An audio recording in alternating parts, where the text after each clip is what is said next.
Good morning, one and all.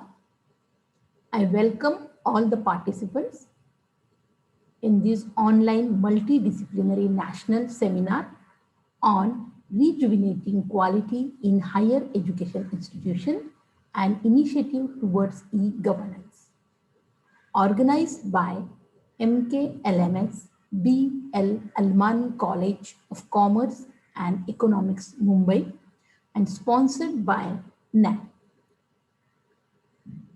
I'm thankful to Principal Dr. Jitendra Ahedkar sir for inviting me a short talk on AAA methodology.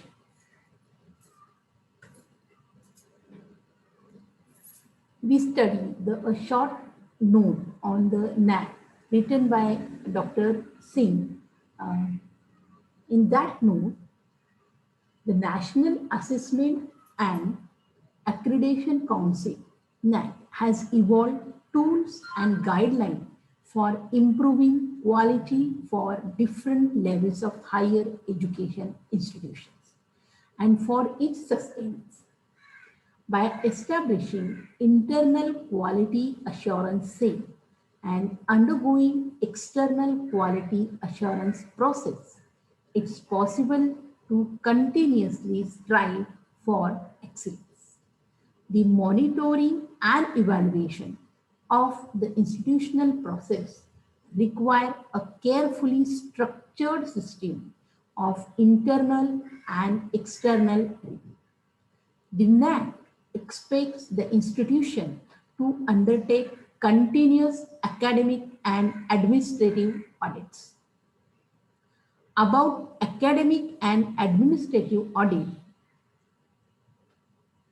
are very essential for the excellence in higher education. These are academic audit and the administrative audits are the interrelated concepts. When you want to the academic audit, so simultaneously you need the administrative audit.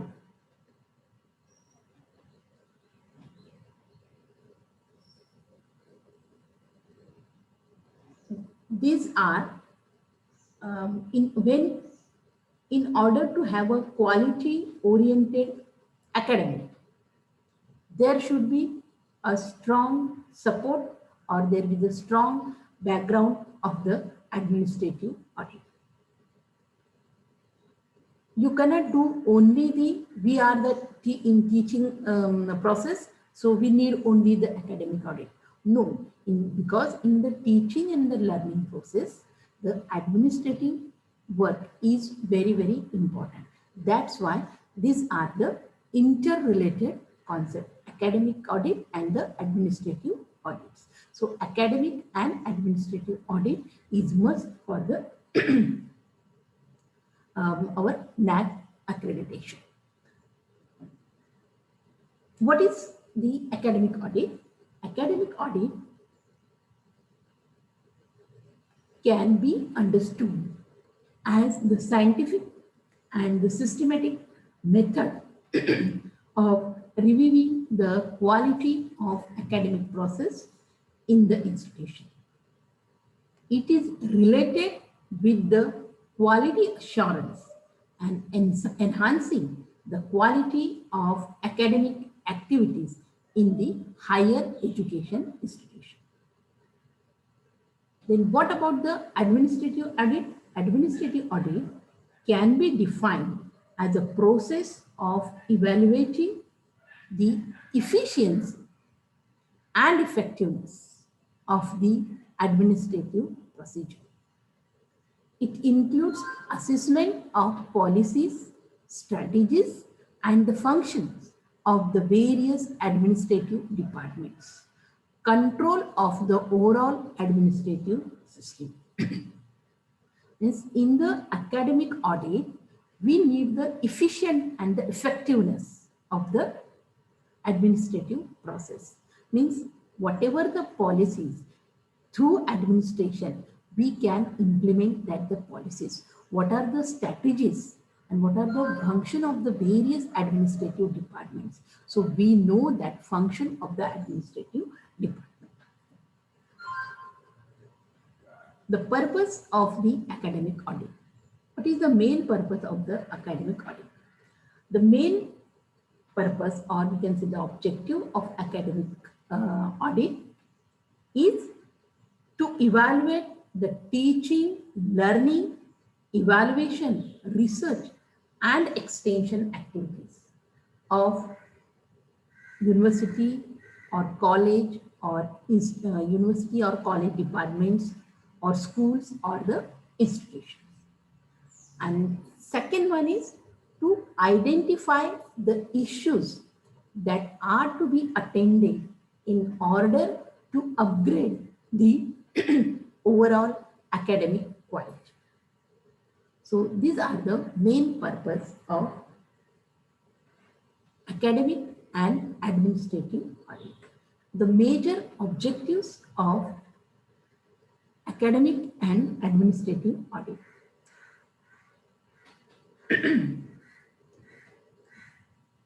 To understand the existing system and access the strength and the weaknesses of the departments and administrative units, and to suggest the methods for improvement and for overcoming the weaknesses. While the teaching, learning and evaluation and student support and its progression. Next one, to identify the bottlenecks in the existing administrative mechanism and to identify the opportunities for academic reforms, administrative reforms and examination reforms in tune with the vision and mission of the university or college or institution, and to face the challenges of internalization of the higher education. Next one is to evaluate the optimum utilization of financial and the other resources, various issues concerning with the leadership and organizations, functional autonomy and the financial management. Next one is to suggest methods for continuous improvement of quality, keeping in mind criteria and reports by the NAAC and the other related bodies. For this, we can identify the social outreach and the inclusive growth practices related to academic upgradation of tribal and other socially disadvantaged groups. We suggest the various method for the improvement of quality and sustenance of the quality in the higher education. We also ascertain whether the departments or the school or the institute or the college are functioning efficiently and effectively with proven records of the capacity building, various research projects, various publications, consultancy services, and the extensions over a period of time or not. So these are the major objectives of the academic and administrative audit. Then approaches towards the academic and administrative audit. Now there are the two approaches in the way, two approaches, internal approach and the external approach. Means the world-class universities or the renowned institutions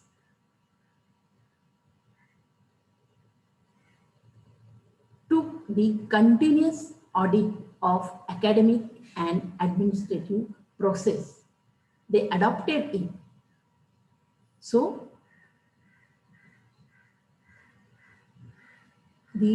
in academic and administrative audit done by the two ways or the two approaches, internal approach and the external approach. Internal approach means internally it should be done by the internal quality assurance cell, that is the IQAC of the institution, university, department, whatever it is. And while externally it can be done by the university or colleges by other peers. That means university invite the peer group for the that external people for doing the for the external audit, external administrative and the academic audit. Some of the institution develop their own model for the administrative and academic audit. One of the example that the Gujarat Consortium Knowledge Consortium of the Gujarat has developed a very good model of triple A. Then what about the methodology? Methodology, NAAC has not prescribed any specific methodology or the guideline for conducting triple A.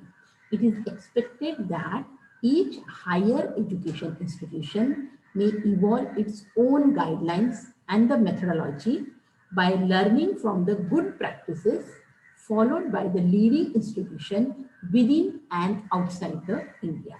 The successful practices can be adopted to suit specific context and the requirement of higher education institution on various aspects, such as criteria, periodicity, selection of the peers or the experts, process, and the outcomes. So what about the criteria? Now, the IQAC of the higher education institution, it may be college or it may be university, can decide set of criteria to be used triple A, academic and administrative audit. Some of the higher education institutes follow NAAC criteria and as it complements periodic assessment and accreditation by NAAC. Some higher education institutions have adopted slightly different set of criteria. It is also learned that some of the higher education institutions have taken NAAC departmental evaluation format and have done department-wise also. Then periodicity. Some of the higher education institutions undertake the academic and administrative audit exercise on annual basis. Higher education institutions prefer to do this exercise once in 3 years or the 5 years. An internal exercise every year and involvement of external peers once in a 3 or the 5 years could be good option. In selection of the peers or the experts, since peer review is backbone of administrative and academic audit. Similar to accreditation by NAAC, it is important to select good experts as peers for administrative and academic audit. Even though no specific qualification can be prescribed for the good peers, it is vital that peers should be able to command respect from faculty on the basis of their credentials, such as academic distinctions, experiences as a reviewer on NAAC or similar bodies, and the professionalism.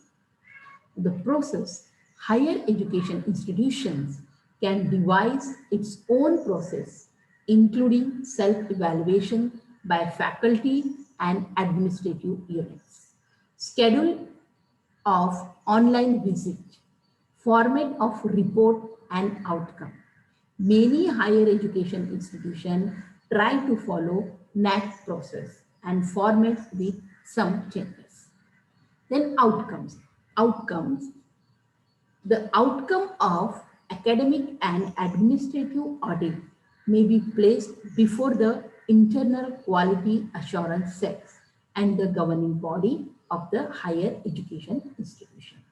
The plan of action can be prepared to implement the suggestions accepted by the IQAC and the governing bodies. It is important that higher education institution should formally prepare the guidelines or the status or the ordinances for administrative and academic audit so that it becomes an institutional practice. As the facilitator of quality culture in higher education, the NAC will be taking efforts to promote any good practices of AAA brought to its attention. At present, NAC has sponsored a good number of seminars across the country on the theme of academic and administrative audit. The higher education institutions are advised to take benefit from deliberation of these seminars to update recent trends in the administrative and academic audit as tool for continuous quality improvement. Then how to present the academic and administrative audit.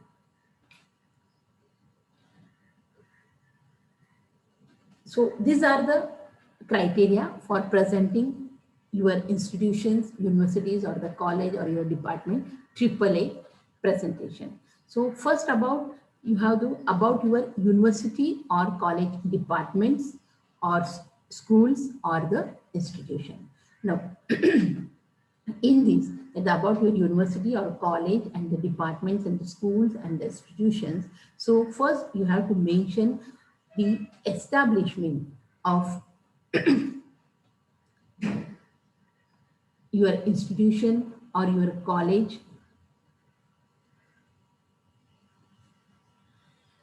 Then secondly, what is the vision and the mission of your institute or your department or your school. Then next one is who are the directors of your institution or who are the principals of your institutions or who are the HODs from starting, from the establishment point of view. So to till date, establishment to till date. So who are the directors or the HODs or the principal of that concerned section. Or suppose you are presenting the department. So in every college, the department have HODs or university have the HODs. So give the list of the HOD and their tenure also. Then the principal, then you have to show the tenure of that principal. Then director, you have to show the tenure of the various directors. Then about your teaching faculties.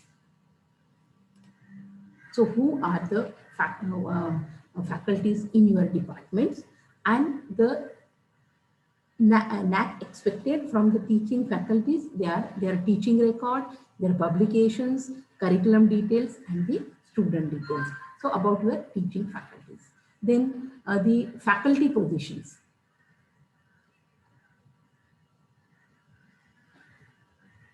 What are the faculty positions? Suppose you have to present these are the faculty, so and so faculty, 1, 2, 3, 4, whatever it is. Then you have to show what is the positions, means there is the designation of your faculty. So how many assistant professor, how many associate professor and how many are the professor. Means professor, associate professor, assistant professor or the visiting faculty, whatever it is. So show their designation. And as per the government norms or how many posts are sanctioned. Actually, how many posts are sanctioned, how many posts are you have to fill and how many teachers promoted in their service through career advancement scheme. So you have to show this also. Then after that, suppose in your department, some of the posts sanctioned by the government, some of the posts by the self-funded posts. So show how many faculties appointed through the government, appointed on the government sanction post, and how many faculties are appointed through self-finance. Maybe it will be the university funds or your own college funds, whatever it is.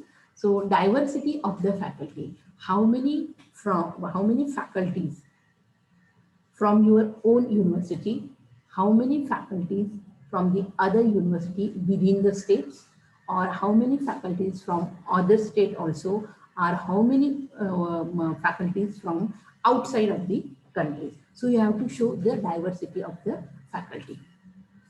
Then after that,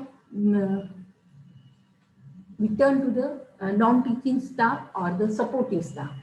So what is yours? Give the list of the support staff. It may be the lab assistant or the senior clerk, steno, typist, peon, hamal, sweeper, administrator, supervisor, AR, DR, whatever it is. So you have to show the supportive staff. The same thing is how many posts, that is supportive staff posts, sanctioned by the government. Show the details of that sanctioned post and how many actually filled and how many seats are the vacant. So you have to show at the supportive staff also. Then which program offered by your institution or university or college department, schools or the institution. How many courses they are offered. So show the name of that courses. The various courses are there. So some of the UG courses, some of the PG courses, some of the diploma courses, some of the certificate courses. So you have to show all the courses run through your department or run through your institutions.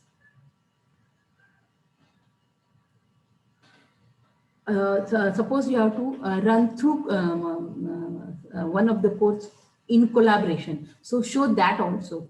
So and so we have to collaborate this course with so and so institution and whatever their structure. So you have to show all the programs offered by your department or your college, departments, schools or the institution. Then what are the fee structure, eligibility criteria and the admission process of your courses. So name the programs, whatever the courses. Suppose it is BA, MA, MPhil, PhD, whatever. So name the program name and then as per their fee structure sanctioned by the government as well as the university. Then what is the eligibility criteria? Means it is after 12 plus. Suppose it is a 5 years integrated course. Then your eligibility criteria after 12 plus. But the 12 plus is the basic criteria. Plus suppose your institution organized the specific CET. So you have to rate the 12 plus CET, right? Or some of the courses we require the eligibility criteria as per the government. Government should organize the admission process. For example, B.Ed and the M.Ed courses. So we cannot take direct as the student for the admission. So government of Maharashtra conducted the CET. They declare the result. They declare the list as per the institution, and then they send the student direct. They send the student to the department or the college, and then we admitted it. So, what is the admission process? So, you should explain that things also. So, this is about the courses, their fee structure, eligibility criteria, and the admission process. Then details of the category-wise admission means this is the administrative part. So can you follow the policy, reservation policies? So what about the reservation policies? Then how many seats are open or how many seats for the reserve candidates? So you have to should provide all the details of the category-wise admission statistics. Then students diversity. How many students from your university, how many students from the within Maharashtra University, how many students from other than Maharashtra. So what are the seats or what are their percentage? You should explain all the students diversity. Then course demand ratio. So what are your course and what is the demand of that course? So what is the ratio of your course? So you should explain all the things in the details. Then your student progression. So in student progression means, suppose your student, your college running UG course, then that students will be get to the PG admission. So you have to get that PG admission. Then suppose your student go to the abroad also, so you have to provide this information also. How many students pass NET, SET, GATE, or UPSC, MPSC, means various other competitive examination. You should show the data of that student progression. Then and various most important thing, you are the placement of your students. So where your college students or university students got the placement in various institutions, various or in abroad institutions or various colleges, where to it. So place the student placement or show the data of students placement also. Then most important thing, your syllabus or your course. So how many times you have to revise your syllabus or new syllabus, whatever it is. So you show the number of the revision of your syllabus from the last 5 years. Then show the students record as per every year wise details. Then implementation of the CGPA and the CBCS program. So name of the programs, suppose it is B.Ed or BA, then program code and the implementation of CBCS or CGPA or CBSGS, whatever it is. So you have to provide the record of all the things. Then next one is the physical infrastructure. So what is the physical infrastructure?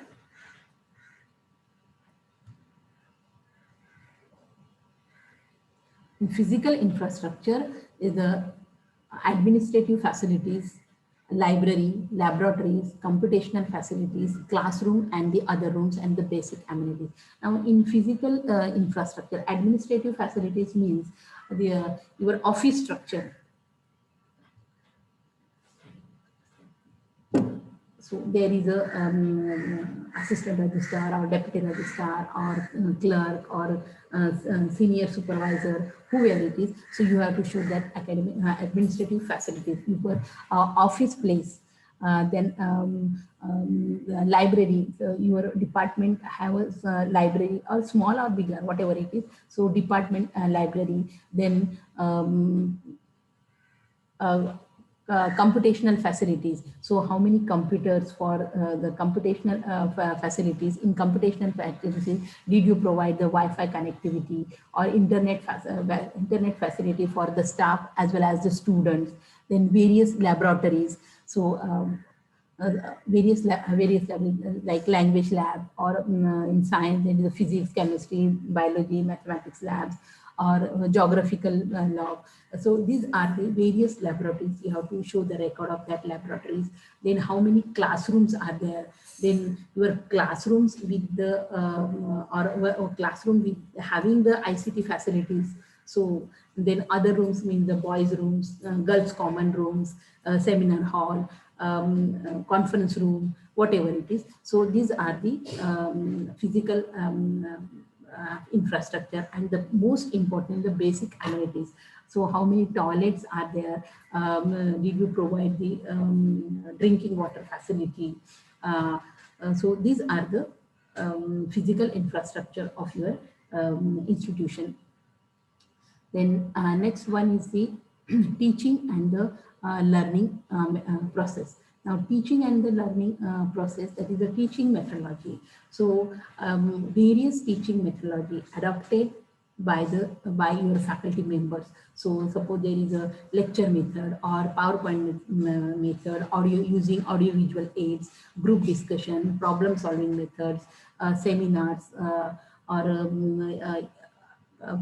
audio video talk, or the cooperative learning, collaborative learning, constructivist teaching learning approach.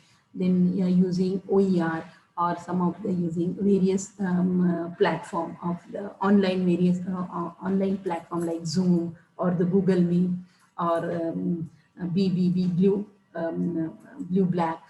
So these are the methodology using by the, so which methodology using by by your faculty member, so show that methodology. Then learning strategy, various learning strategies. So can students whatever the learning strategies are there, so you have to use. Then learn various learners project, faculty and the combined project. In some of the courses, we should give the project is compulsory. So in some projects, students work selfly, but in some projects, faculty and the learner comes together and do their projects. So what are their projects? So you show the details of their projects. In evaluation process, in evaluation process, so what are the objectives of your evaluation process? So you show the objective of your evaluation process. Then student support system, what are the objectives? Supposed to monitor or to observe the student, and you have to observe the student continuously or evaluate through the internal assessment. Because we follow the various internal assessment. So objectives, we provide the number of the activities for the practical activity. We are provide some field-based activity. So through that activity, student, you have to do the evaluation process of your learners. Then student support system. So class days, class days presentations. Then student support system means how many through your university or the college, how many students getting the scholarships or free ships or the fellowship funded by the state government or the central government or some of the funding agencies. So and then what are the remedial coaching or the remedial teaching for your students, your college or your department provide to them. So these are the student support system. Then research and extension activities, and research profile, research and extension provide. So provide the list of the research facilities. So which are the research facilities provided by your college or the university? So number one is the library. Then second one is the reading room for the researcher, because they have the some peaceful peaceful environment. So specific library is the common, but reading room especially for the researcher with their various encyclopedias, dissertation, then computational facilities, that is the Wi-Fi connectivity. So these are the research profile of your, and then research statistics. So research statistics means how many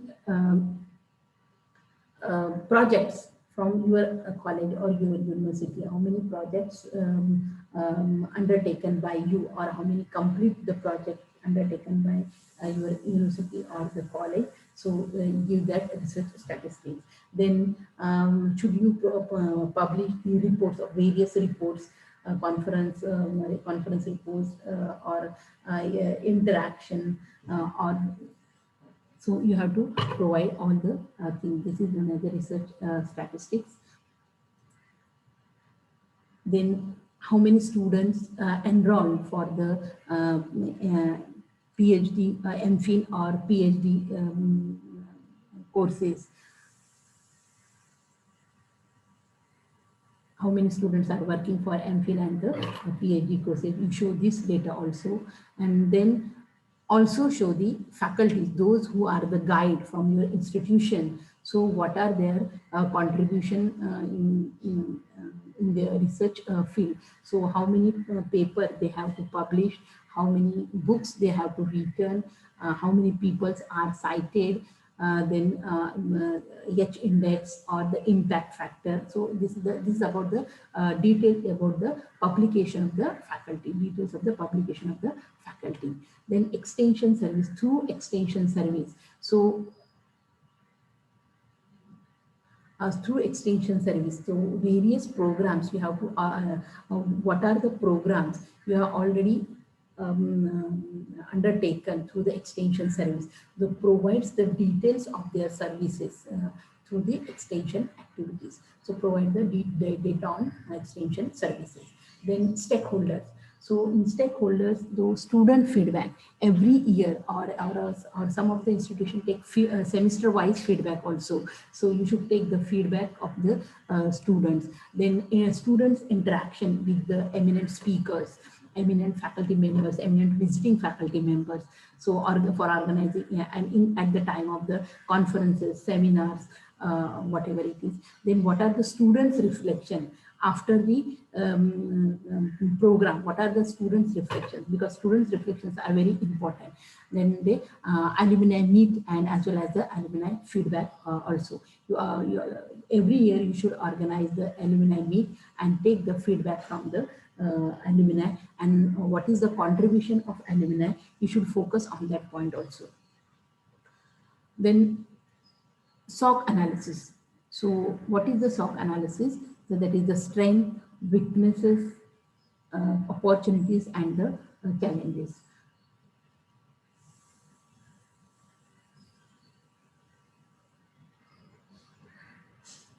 So what are the strengths of your institutional strength? What are the weaknesses of your institutional, and what are the opportunities, and what are the challenges you have to face, and how to overcome from that challenges? So this is the SOC analysis. And lastly, the future plans. So what are the future plans? There are the two types of the future plans, some of the short-term plans and some of the long-term plans. So you should focus on the future plans also. Thank you very much.